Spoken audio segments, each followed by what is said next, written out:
Summary of Humans Are Underrated by Jeff Colvin. Introduction. Don't compare yourself to a computer because you will lose.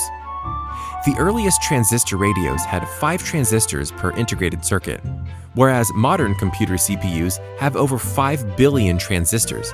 This is an example of Moore's Law. Moore's Law is the observation that the number of transistors in an integrated circuit doubles every 2 years. In layman's terms, this means that the computing power of IT systems increases by 100% every 2 years. While this won't hold true forever, as eventually it will become physically impossible to make transistors any smaller, generally it's not useful to compare yourself and your brain to a computer, as you probably won't become twice as smart every 2 years. Computers aren't just better than humans at math or chess, they even beat us out at skills you might think were exclusive to humanity. For instance, psychologist Paul Ekman developed something called the Facial Action Coding System, a program that uses a webcam filming a human face and analyzes the 40 facial muscles used in human facial expressions, allowing it to detect and recognize over 3,000 different micro-expressions connected to different emotions. With this system, a computer can correctly identify what emotion a human face is expressing 85% of the time, compared to other humans who can only do so 55% of the time. Chapter 1. Technology is changing us more than we think, for the worse. You might occasionally hear your older relatives complain about how everybody is always focused on their phones these days and that no one talks face-to-face anymore. While this may seem like they're simply out of touch, the reality is they're not entirely wrong. Research is showing that technology is in fact decreasing our social skills. The amount of time we spend glued to our phones, laptops, tablets, etc. is proportional to a worsening ability to understand others' emotions or read body language. A study done at a 5-day screen-free camp showed that in this short period, 6th graders showed substantial increases in their ability to understand the emotions of others. Social media as well seems to, ironically, damage us socially.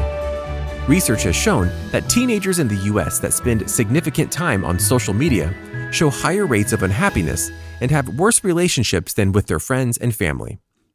Humans evolved to be social creatures, but social media ends up providing us with what is essentially a simulation of social interaction, rather than direct human contact.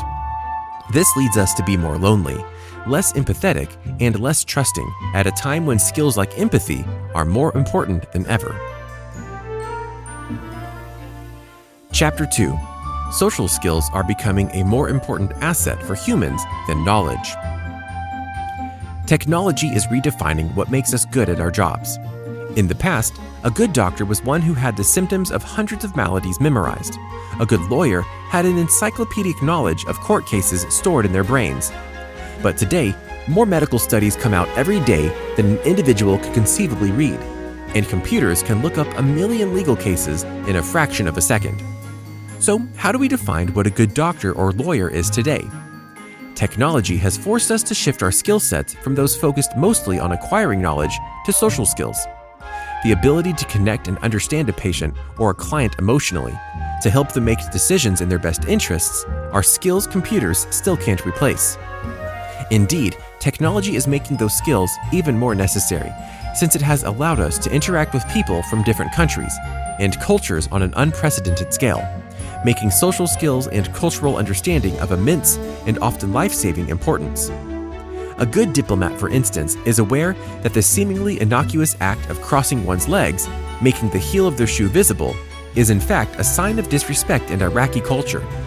A hostage negotiator as well needs knowledge of the hostage takers, but also needs the abstract social skills necessary to diffuse tensions and de-escalate conflicts. During the Iraq War, there were many examples of cultural misunderstandings leading to violence. A truck of soldiers driving too close to a sacred mosque led to a battle. Conversely, soldiers dealt with an enraged crowd by pointing their weapons down and kneeling, thus effectively reading the situation and knowing how to communicate via body language, allowed them to exit the situation without any fighting.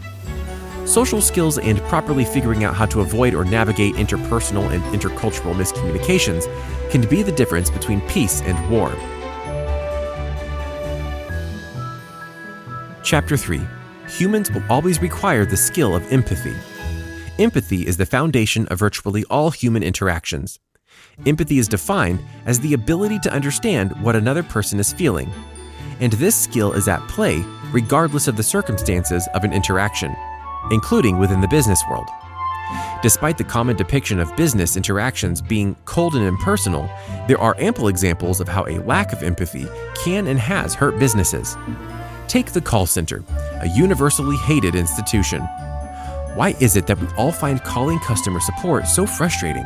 A large reason for it is that call center workers usually have to strictly follow a script. They can't truly communicate or connect with you as a person, which is to say they can't demonstrate genuine empathy for you. And you can tell.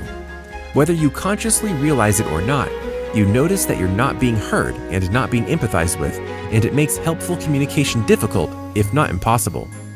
And this issue doesn't apply just to the customer. Call centers have notoriously high turnover rate because workers get burnt out and frustrated with being unable to behave like humans. This was demonstrated perfectly when Jim Bush was placed in charge of call centers for American Express. The very first thing he did was eliminate the use of scripts, and instead gave workers information about each customer and the freedom to use their own personal judgment. The result was higher profits, higher approval ratings, and a full 50% turnover rate reduction. Empathy is one of the skills we likely never will be able to replace by computers, as it is something we as humans understand instinctively. We are naturally inclined to demonstrate and receive empathy to and from others, and even if we one day develop computers able to mimic the act of empathy, which is to say able to understand what others are feeling and react to it appropriately, odds are people simply won't trust or accept it the way we will empathy from other humans.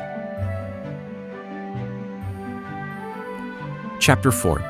Team building is becoming more important in every area from golf to business. Whether doing group assignments at school, playing sports, or tackling projects in the workplace, we've all had the experience of being a part of a team that just didn't click. So what are the characteristics of a great team? Why is it that you can have a team wherein every member is competent and talented, yet simply cannot work together effectively? The effectiveness of a team can be influenced by things like shared goals, team size, and so on. But the single biggest factors are the social abilities and sensitivities of its members. For instance, in 2008, the U.S. golf team won the Ryder Cup, one of its biggest victories in years.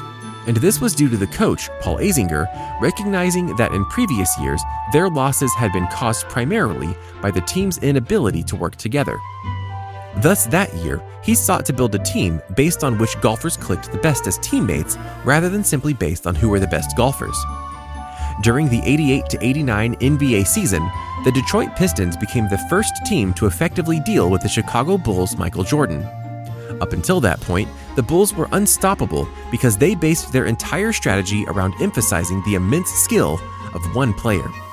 As a response, the Pistons chose to focus away from the skills of individual players and towards the use of teamwork. By teaming up on Jordan and crowding him anytime he had the ball, they virtually negated the Bulls' advantage. A team of okay players who knew how to work together effectively is more valuable than a team of individuals, each only focusing on their own skills. This is proving to be true across the board. Businesses aren't run by one executive, but rather a team of C-suite officers. Scientific research is performed by teams. Executing roles in the government, such as the Attorney General, are still assisted by an army of Assistant Attorneys General. Even strictly hierarchical organizations like the military depend heavily on teams of people with different specialties working together and cooperating. It's often joked that nothing good is ever created by committee, but in the modern world, consensus and cooperation are often the two biggest factors in success. Chapter 5. A good story is more convincing than logic. What do you do when you have a logical argument backed up by data and evidence, but you still find yourself unable to convince others of your position? This was the issue Stephen Denning, the director of the Africa region at the World Bank, was dealing with when he tried to convince his colleagues that making the abundant amount of data the World Bank had on various diseases available to health workers in African countries. Unable to sway them using graphs and studies, he instead told them a story. He asked them what good all of the information they possessed would do if a Zambian health worker trying to treat patients with malaria logged on to their website but couldn't access the information. It worked. His colleagues put themselves in that health worker's shoes and realized they weren't actually making any difference if the information they compiled wasn't accessible. This change went on to help millions of people. Storytelling is a uniquely human activity, one shared by literally no other species, and computers simply cannot write stories that connect and move people. People can tell when a story doesn't seem authentic because it lacks a genuine understanding of human emotions. Software developers in recent years have worked on and improved the quality of machine-written stories, but still people can always tell the difference. We might not be able to immediately say this was written by a computer, but we can tell that there's something suspicious about them. That ability to connect emotionally simply cannot be replicated. Chapter 6. Computers can be creative too, but true breakthroughs come from human interaction. The IBM supercomputer Watson is capable of a lot of surprising things. It doesn't just compete on Jeopardy, it can even cook. By analyzing thousands of recipes and ingredients and downloading chemical profiles of different flavors, IBM decided to see if it could create new recipes from them. It turns out Watson is actually a pretty great cook. One of the first recipes sounded strange. The Austrian chocolate burrito was made from beef, chocolate, mashed soybeans, cheese, and apricot puree. This might initially sound like a culinary disaster, but proved to be extremely popular when sold at the South by Southwest Festival. More importantly, this demonstrates that creativity in and of itself is not limited to humanity. But human interactions are still the greatest source of creative breakthroughs. This is something implicitly understood by many successful companies. Google, for instance, makes sure their cafeteria has exceptional food because they want employees to go there and intermingle, in the hopes that this will lead to chance interactions with other employees who might not otherwise even meet, and in doing so, might develop a solution or idea that otherwise could never have existed. This sort of engineered chance interaction model was a hallmark of Steve Jobs' management style as well. Companies like Apple and Pixar all used floor plans and organization methods designed to encourage face-to-face interactions and, hopefully, cultivate innovation. Chapter 7. Harness the power of computers to boost your knowledge and social skills. The point that we keep coming back to is that humans excel at social skills in ways computers just do not. And while technology can sometimes hinder those skills, it can also be used to improve them. Students, for example, are often much more successful when they learn on their own via a computer than in traditional classroom settings. Stanford University discovered this when they first launched their massive open online course on artificial intelligence, which allowed anyone in the world to sign up and learn online.